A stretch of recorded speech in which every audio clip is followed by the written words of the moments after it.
الحمدللہ ساری عبادات ریاضتیں اللہ وحدہ لا شریک لہ کے لیے خاص اور مخصوص۔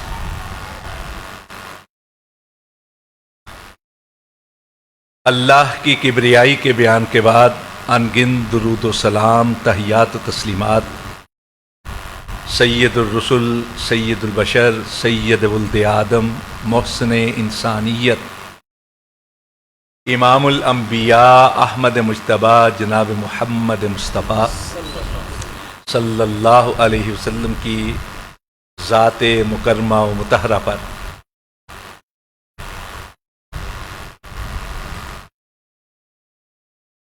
میری یہاں حاضری خالصتاً نجی نوعیت کی تھی، ذاتی عزیزداری کے حوالے سے آنا تھا، لیکن اس حاضری کو ایک سعادت کی شکل میں بدل دیا ہے ہمارے احباب نے، اور وہ سعادت صرف میرے اکیلے کی نہیں، آپ سب کی بھی ہے کہ ہم اللہ کے گھر میں بیٹھ کر اللہ رب العزت اور اس کے پیارے رسول صلی اللہ علیہ وسلم کی باتیں سنیں، سمجھیں اور ان پر عمل کرنے کا عزم اور ارادہ کریں۔ پہلی بات تو یہ، جس طرح فرما رہے تھے ہمارے عزیز مکرم بچوں کے حوالے سے کہ کسی مسجد میں بچوں کا شور جو سنائی دیتا ہے وہ در حقیقت اس علاقے کے مستقبل کے درخشندہ اور تابندہ ہونے کی علامت اور دلیل ہوتا ہے۔ اگر مسجدوں میں بچے دکھائی نہ دیں تو سمجھ لیجئے کہ آپ کا مستقبل جو ہے وہ تاریک ہو چکا ہے۔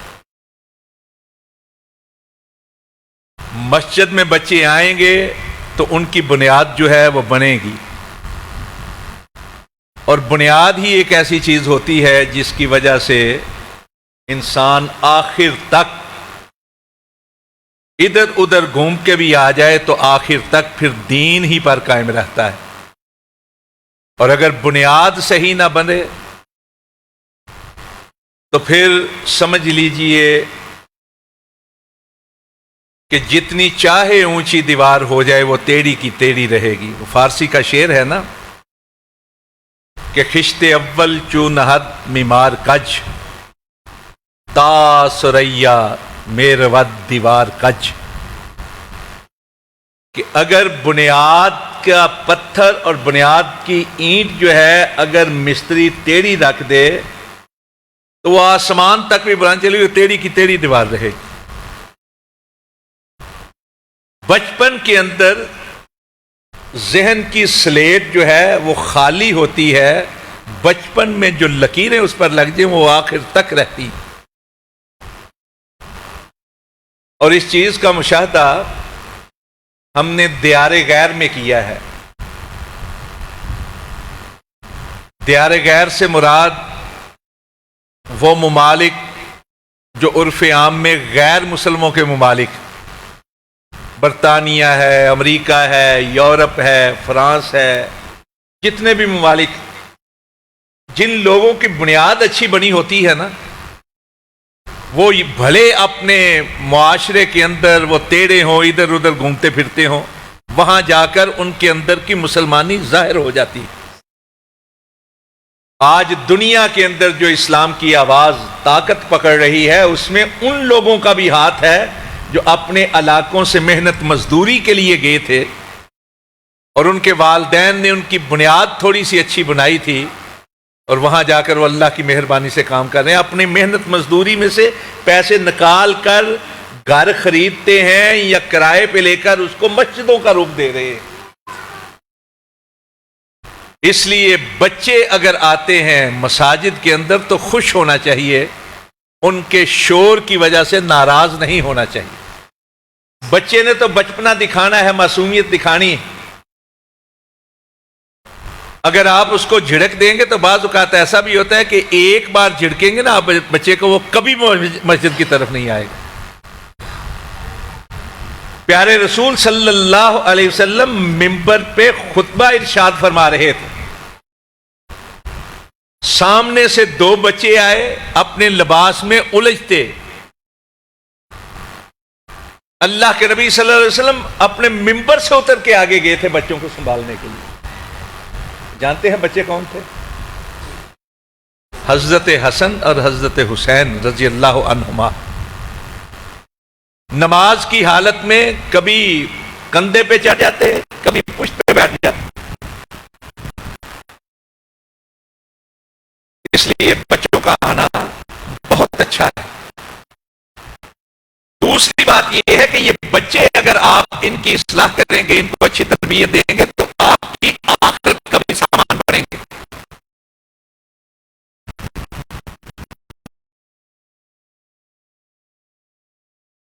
کریں گے تو آپ کی بخشش کی دعائیں کریں گے۔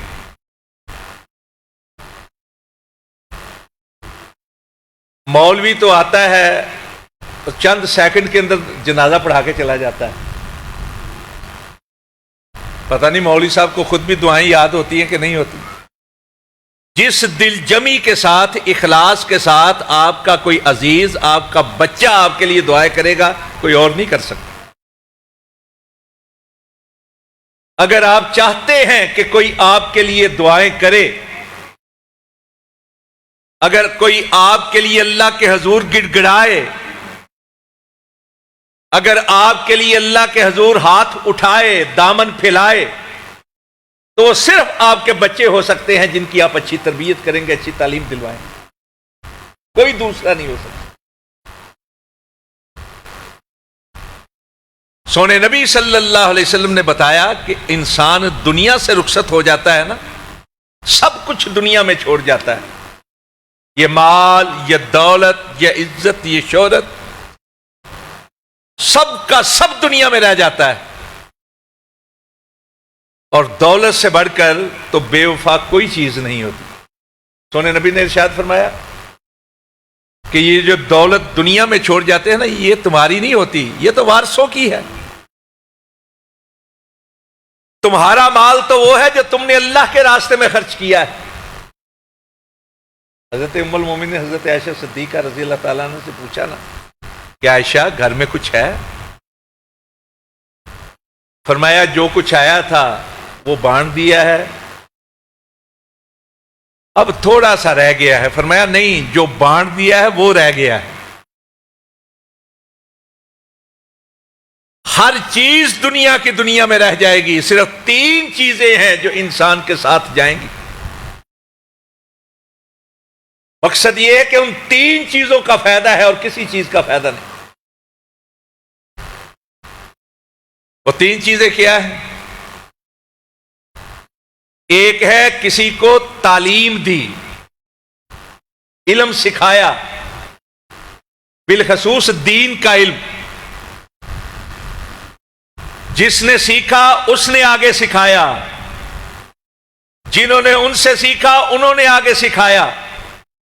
جب تک یہ سلسلہ جاری رہے گا تب تک اس تعلیم دینے والے، علم دینے والے کو اس کا ثواب ملتا رہے گا۔ یہ اس کے لیے ایک صدقہ جاریہ کی حیثیت رکھتا ہے۔ دوسرا صدقہ جاریہ وہ کام جو لوگوں کے فلاح کے لیے، رفاہ کے لیے، فائدے کے لیے کیا ہے، جس سے کسی انسان کو، کسی حیوان کو فائدہ پہنچا ہے، جس سے کسی کی تنگی اور تکلیف دور ہوئی ہے۔ میں نے حیوان کا لفظ بھی بولا ہے۔ پیارے رسول صلی اللہ علیہ وسلم نے ہمیں یہ تعلیم دی ہے کہ ہر ذی نفس کے لیے اچھا سوچا جائے۔ ذی نفس سے مراد ہے سانس لینے والا، ہر وہ چیز جو سانس لیتی ہے، انسان ہی نہیں، اس میں جانور بھی ہیں۔ احادیث کا آپ مطالعہ کریں تو دو بدترین قسم کے بد کردار قسم کے لوگوں کے حوالے سے بات کی گئی، جنہوں نے پیاسے کتوں کو پانی پلایا تو اللہ رب العزت نے پیاسے کتے کو پانی پلانے کی وجہ سے بدکار عورت کو بھی معاف کر دیا، بدکار مرد کو بھی معاف کر دیا۔ الگ الگ واقعات۔ بلی کو باندھ کے سزا دینے سے بھی اللہ کے نبی نے منع کیا ہے، اس کا بھلا سوچ۔ یہ حیوان ہے، وہ حیوان جن کو ہم بدتر سمجھتے ہیں، اگر ان کو فائدہ پہنچانے کی وجہ سے انسان کے گناہ معاف ہو جاتے ہیں تو اگر انسان کو فائدہ پہنچایا جائے تو کتنا ثواب ہوتا ہوگا۔ دوسروں کے بھلے کے لیے جو کام کر جائیں، ان کے پینے کے پانی کا سامان کر جائیں، راستے میں ان کے لیے سائے کا سامان کر جائیں، ان کی صحت کے لیے کام کر جائیں، کوئی بھی کام، جب تک وہ کام جاری رہے گا تب تک اس مرنے والے کو اس کا ثواب پہنچتا رہے گا۔ اس کو بھی صدقہ جاریہ کہا جاتا ہے، یعنی وہ نیک کام جس کا سلسلہ جاری رہتا ہے، جس کا ثواب جاری رہتا ہے، کرنے والا دنیا سے رخصت ہو چکا ہے۔ یہ دوسرا کام۔ تیسری چیز جو اللہ کے نبی صلی اللہ علیہ وسلم نے فرمائی وہ ہے صالح اولاد۔ یہ بچوں کی بات جو ہو رہی تھی میں اس کی طرف آ رہا ہوں۔ صالح اولاد، ماں باپ نے بچے کی تربیت کی، نیکی کا ان کا ذہن بنا دیا، ان کے دل کے اندر نیکی کا احساس پیدا کر دیا، دوسروں کی ہمدردی، خبرگیری، خیر خواہی کے جذبات پیدا کر دیے، ان کی تعلیم اس طرح کی تربیت اس طرح کی کہ ہر بڑے کو دیکھ کر سلام کریں، خواہ اسے پہچانتے ہیں یا نہیں پہچانتے اسے ادب اور احترام دیں، ہر ایک انسان کے لیے دیدہ اور دل فرش راہ کریں۔ اگر عام شخص کا انہوں نے احترام کرنا ہے تو پھر جن کا احترام واجب ہے ان کا خیال رکھیں، اور وہ کون ہے؟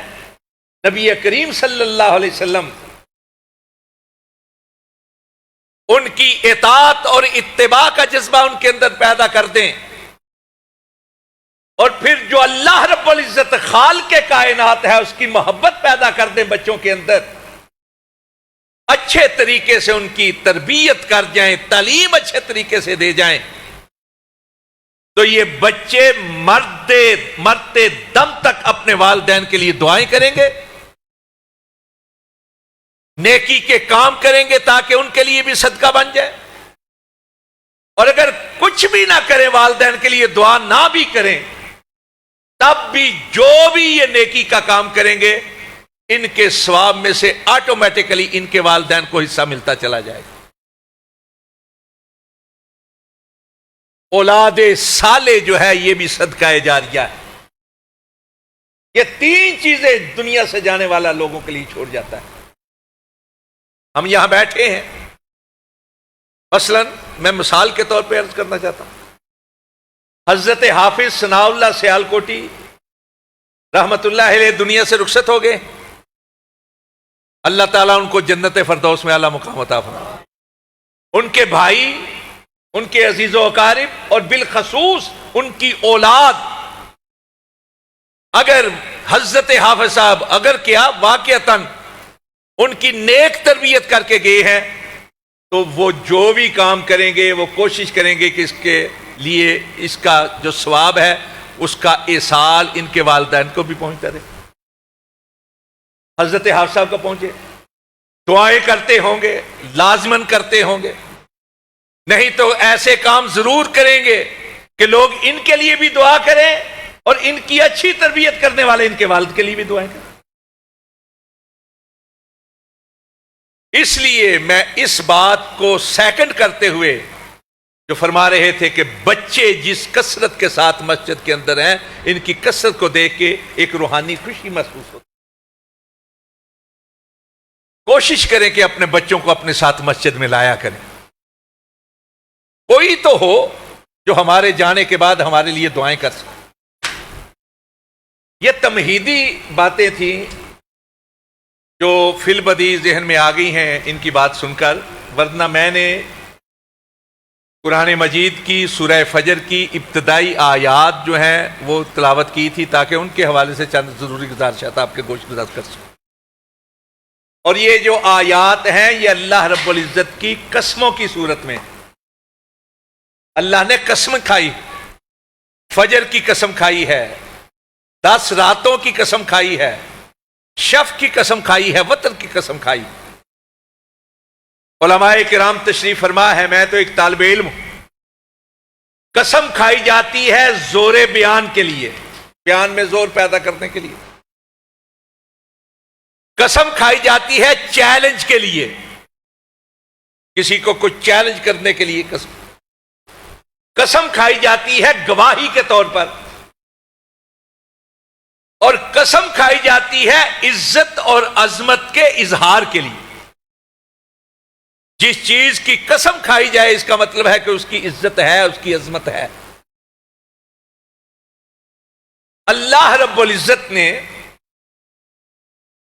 مختلف قسمیں کھائی ہیں. ہمیں حکم ہے کہ جب بھی قسم کھاؤ صرف رب کی قسم کھاؤ، اس کے علاوہ کسی کی. لیکن وہ خالق ہے، اس سے بڑا تو کائنات میں کوئی نہیں. اپنی مخلوق میں سے جس کی چاہے قسم کھائے. چنانچہ کئی قسمیں کھائی ہیں اس نے قرآن مجید کے اندر. یہاں جو قسمیں کھائی ہیں، ایک فجر کی قسم کھائی اور 10 راتوں کی قسم کھائی. مفسرین نے، جملہ مفسرین نے، قریباً تمام مفسرین نے کہا ہے کہ یہ جو 10 راتیں ہیں نا، اس سے مراد ذوالحجہ کے پہلے 10 دن ہیں. آپ کہیں گے بات 10 دنوں کی ہو رہی ہے، اللہ قسمیں راتوں کی کھا رہا ہے.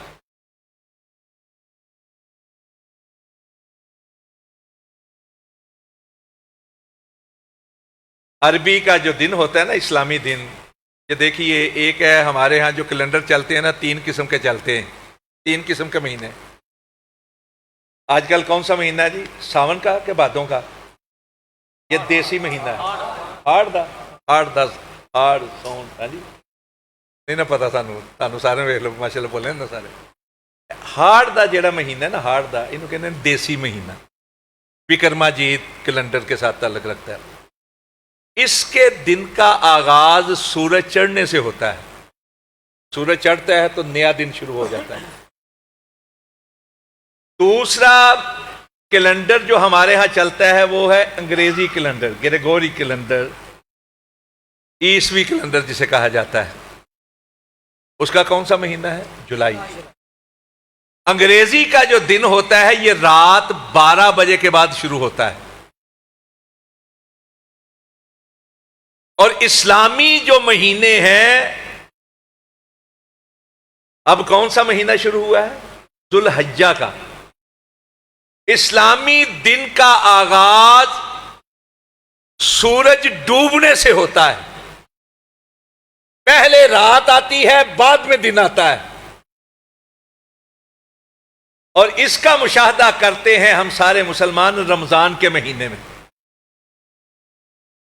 راتوں کو جاگتے ہیں تو کہتے ہیں جی 21ویں رات. رات کو جاگتے ہیں 21ویں کو، اور روزہ رکھتے ہیں جاگنے کے بعد 21واں. پہلے رات آتی ہے، بعد میں دن آتا ہے. اللہ رب العزت نے قسمیں کھائی ہیں راتوں کی. مقصد یہ ہے کہ یہ اسلامی دن جو ہے نا، یہ 10 دن، ان کی عظمت آغاز ہی سے شروع ہو جاتی ہے. جیسے ہی پہلا سورج ڈوبتا ہے، نیا دن طلوع ہوتا ہے نا، تو نیا دن کا آغاز ہوتا ہے. اسی وقت سے ان 10 دنوں میں سے ایک ایک دن کی عظمت، عزت اور فضیلت شروع ہو جاتی ہے. ایک ایک دن بھرپور ہے عزت اور عظمت کے حوالے سے. اور ان 10 دنوں کی عزت و عظمت کا کیا کہنا کہ جن کی قسم اللہ رب العزت کھا رہا ہے. سونے نبی صلی اللہ علیہ وسلم نے فرمایا کئی احادیث، ما من ایام افضل عند اللہ والعمل الصالح فیہا من ہذہ الایام العشر. کہیں کہا کہ اعظم عند اللہ، اور صحیح ترغیب و ترہیب میں ہے انا افضل ایام الدنیا ایام العشر، کہ دنیا کے سارے دنوں کے اندر سب سے افضل دن اگر 10 ہیں تو وہ ذوالحجہ کے پہلے 10 دن. کوئی 10 دن ان 10 دنوں کا مقابلہ نہیں کر سکتا. اکا دکا دن جو ہے اپنی اپنی فضیلت رکھتے ہیں، کوئی 10 دن ان 10 دنوں کی فضیلت کا مقابلہ نہیں کر سکتا. یہ ایسے افضل دن ہے کہ اگر ان 10 دنوں کے اندر جو بھی نیکی کا کام کیا جائے گا وہ خود بخود افضل ہو جائے گا، فضیلت حاصل کر جائے گا. کوئی عمل ان 10 دنوں میں نیکی کا کوئی عمل کیا جائے، اللہ کو باقی دنوں کے اندر اس نیکی کے کام سے زیادہ محبوب ہوتے ہیں ان 10 دنوں کے اعمال. احب الی اللہ، سب سے زیادہ محبوب عمل جو ہے نا اللہ کے ہاں ان 10 دنوں کے عمل. وجہ کیا ہے؟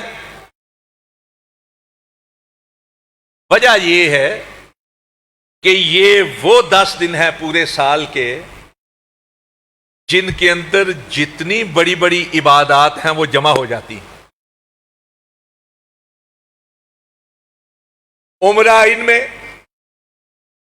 حج جیسی افضل ترین عبادت ان میں،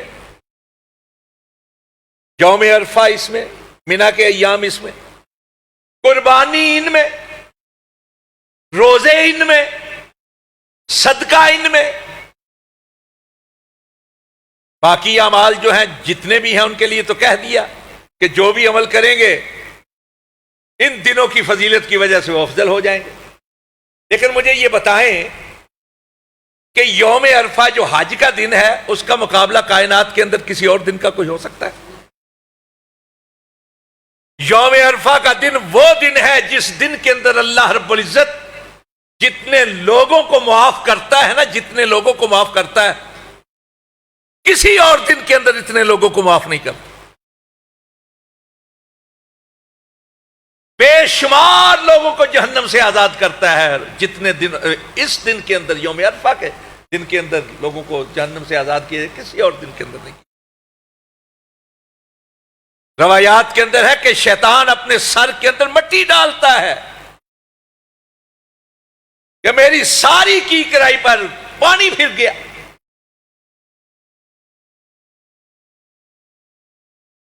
اس ایک دن کا اگر کوئی روزہ رکھ لے نا، ایک دن کا یوم عرفہ کا ایک دن کا روزہ رکھ لے، صرف ایک دن کا، تو سونے نبی نے ارشاد فرمایا یکفر السنۃ الماضیہ والباقیہ، گزرے ہوئے سال کے بھی سارے گناہ معاف ہو جاتے ہیں، آنے والے سال کے بھی سارے گناہ معاف ہو جاتے ہیں.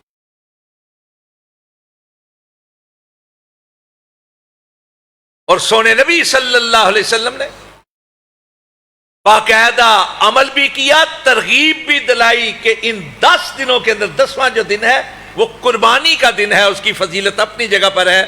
وہاں عید والے دن تو روزہ نہیں رکھا جا سکتا، باقی سارے دن روزے رکھے جا سکتے ہیں، اور اللہ کے نبی نے رکھے، 9 کے 9 رکھے. لیکن اگر کوئی ایک رکھنا چاہتا ہے تو 9 کو رکھ لے. اب قربانی جو ہے، قربانی وہ کوئی چھوٹا عمل ہے؟ آپ سنیں گے علماء کرام سے کتنی زیادہ فضیلت ہے قربانی کرنے کی، وہ بھی انہی 10 دنوں کے اندر. روزہ ابو داؤد، صحیح ابو داؤد اور صحیح نسائی کے اندر اور حدیث کی دوسری اور کتابوں کے اندر بھی ہے کہ اللہ کے نبی صلی اللہ علیہ وسلم کثرت کے ساتھ روزے رکھتے تھے، لیکن بعض روزے ایسے تھے جن کا خاص اہتمام ہوتا تھا. کانا رسول اللہ صلی اللہ علیہ وسلم